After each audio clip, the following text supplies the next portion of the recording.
Not all horror films need shadows. Some hide in fluorescent light, tailored suits, and perfect smiles. American Psycho didn't arrive to entertain.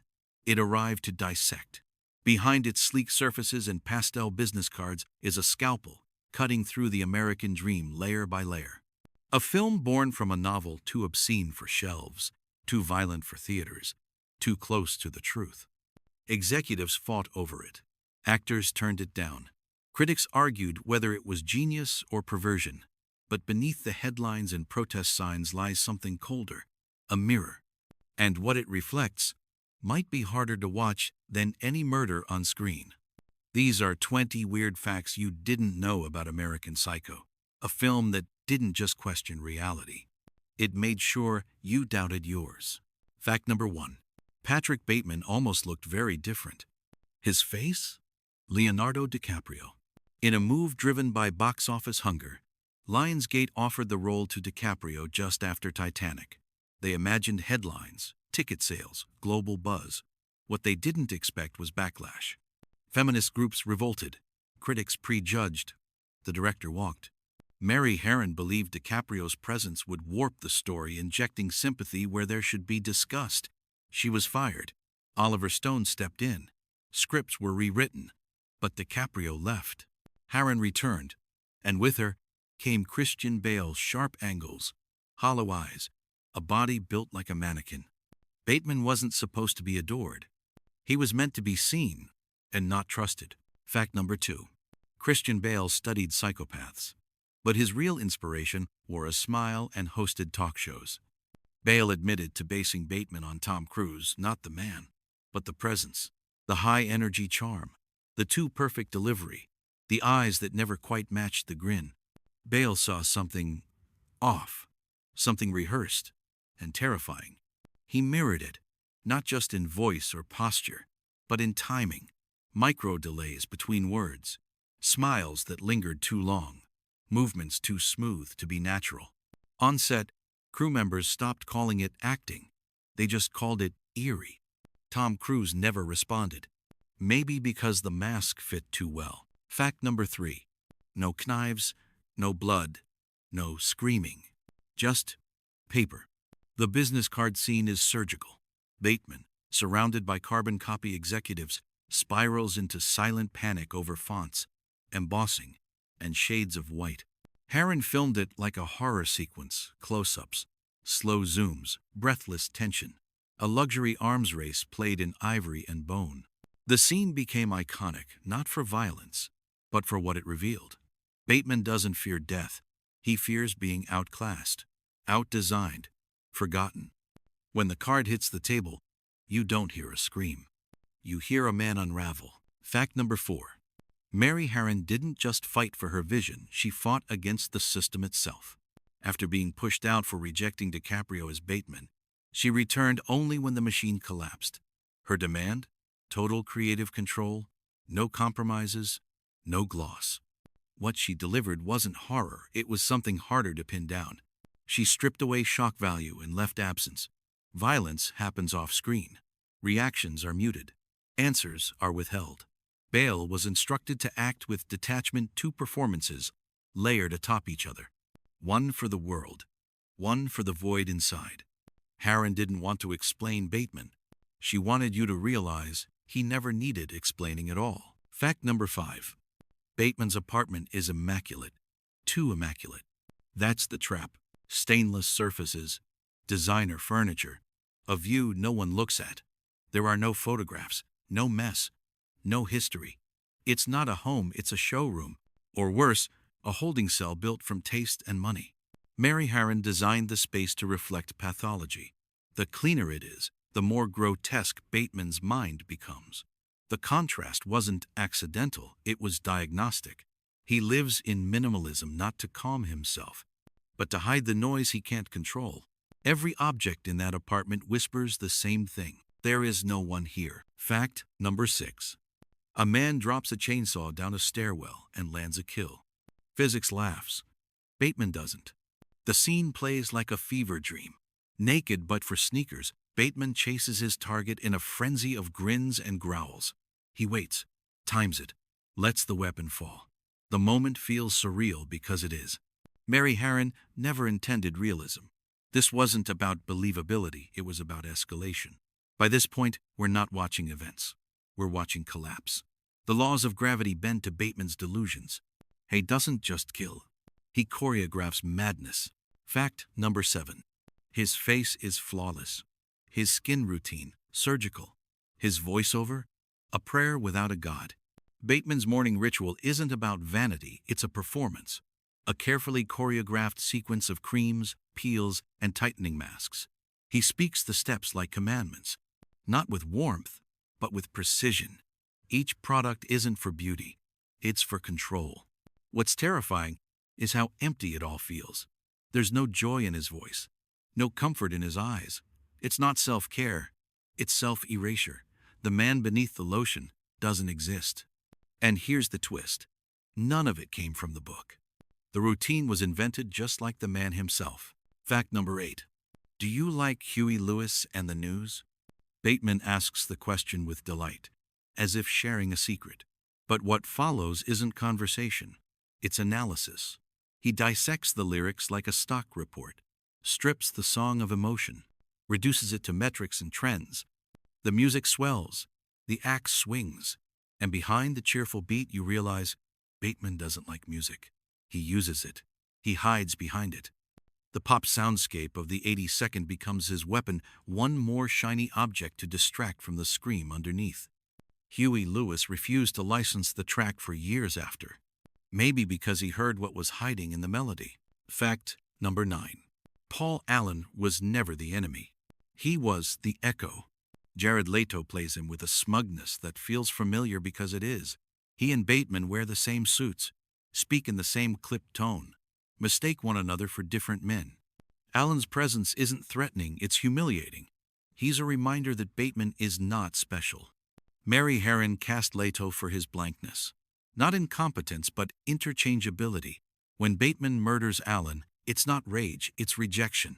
A rejection of being average, of being forgettable, of being him. In a world where everyone looks the same, killing becomes the only way to stand out. Fact number 10. She talks too much, smiles too brightly, exists in the wrong genre. Reese Witherspoon's Evelyn doesn't just feel out of place, she is out of place. Her scenes are shot like a romantic drama. Warm lighting, soft focus. Her words flutter while Bateman sits frozen, detached. It's not chemistry, it's misalignment. Mary Harron made that dissonance deliberate. Evelyn isn't a character. She's a facade. The fantasy of a normal relationship stitched into a horror film. Bateman doesn't love her. He doesn't hate her. He simply doesn't register her at all. In his world, Evelyn isn't a woman. She's a placeholder. Fact number 11. Feed me a stray cat. That's what the ATM says. The moment lands like a glitch in the Matrix. It's not scary because it's graphic, it's scary because it's absurd. And it goes unchallenged. Bateman reads the message and reaches for the gun.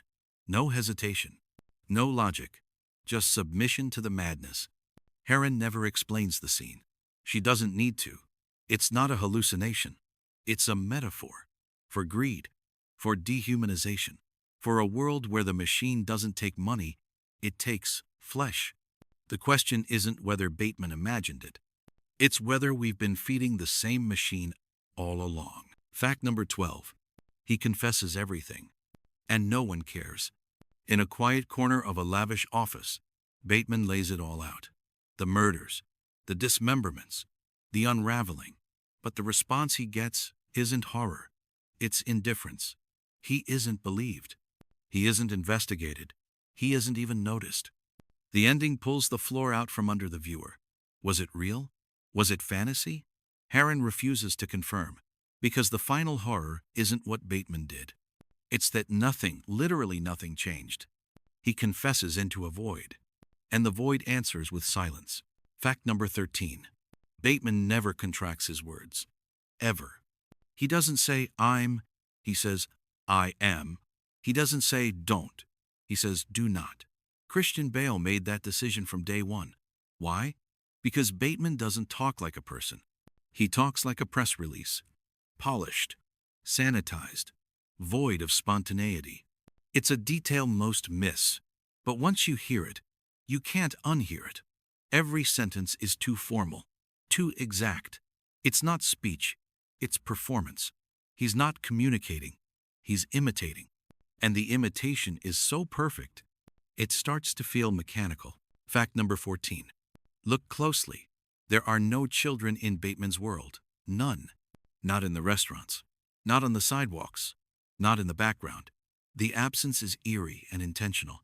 Mary Harron insisted, no kids, no families, no softness. The result? A world suspended in adulthood. Sterile, repetitive, emotionally extinct. Without children, there is no future, no legacy, no innocence. Everyone is simply present, and that presence is hollow. Bateman lives in a world built by men in suits, and no one is coming after them. Fact number 15. You expect crimson. You get beige. The blood in American Psycho isn't vivid. It's flat, slightly brown, filtered through white lighting and clean architecture. It doesn't shock, it blends. Mary Harron designed it that way, to strip violence of spectacle, to make murder feel normal. One frame shows a drop of blood next to a polished floor and a bottle of Evian. Balanced, minimalist, disturbingly elegant. Bateman doesn't want chaos. He wants order. Even his brutality obeys the rules of design. Fact number 16. The violence is choreographed. The blood is clean. The horror is beautiful. Mary Harron filmed Bateman's murders like fashion ads. Soft lighting, precise framing, controlled motion. The camera doesn't flinch. It glides. The brutality isn't chaotic. It's composed, intentional. In the chainsaw scene, Bateman's naked figure is lit like sculpture. In the axe scene, his movements follow rhythm, not impulse. It's all too polished to be real. Because that's the point. Bateman doesn't see death. He sees art. Fact number 17. They call him Marcus, then Davis, then someone else entirely. Bateman is constantly misidentified. His coworkers don't know who he is. Or worse, they don't care. Their lives are interchangeable. Same suits, same dinners, same haircuts. The system doesn't recognize individuals. It processes duplicates. Bateman never corrects them, because deep down, he knows he is just another copy. He doesn't want revenge. He wants recognition. And in a world where no one is unique, murder becomes a calling card. Fact number 18. The book ends in a scream. The film ends in a whisper. Bret Easton Ellis didn't hold back. His novel is graphic, relentless, saturated in detail. But Harron took a scalpel to that excess. She carved out the noise, removed the certainty. What remained was restraint and doubt. Some viewers were disappointed. They wanted more blood, more answers. But Harron wasn't interested in resolution. She wanted ambiguity, unease, echoes instead of exclamations. Because the scariest version of Bateman isn't the one who kills. It's the one you're not sure ever did. Fact number 19. Bret Easton Ellis dismissed the film. Until he didn't. When American Psycho was released, the author wasn't impressed. He said it felt too distant, too sterile, too political. He claimed it missed the brutality, the point of his book. For years, he kept his distance. But something shifted. Audiences found layers he hadn't seen. Critics praised what the film didn't show. And slowly, Ellis reconsidered. He admitted the film had a clarity the novel lacked, that its detachment may have been the deeper horror. Sometimes, it takes a stranger to understand your nightmare. Fact number 20. There is no unrated version, no darker cut, no secret footage in a vault. For decades, fans believed there had to be more. A redder, rougher, more explicit version of American Psycho. Something that matched the novel's extremity. But the truth is simpler and colder. Mary Harron never shot it, never planned to. The version you saw, the one you think was censored, was always the one she intended. There are no missing frames. No deleted monologues. Just the film. And your discomfort. Bonus fact. Christian Bale didn't break character. But no one could tell when he started.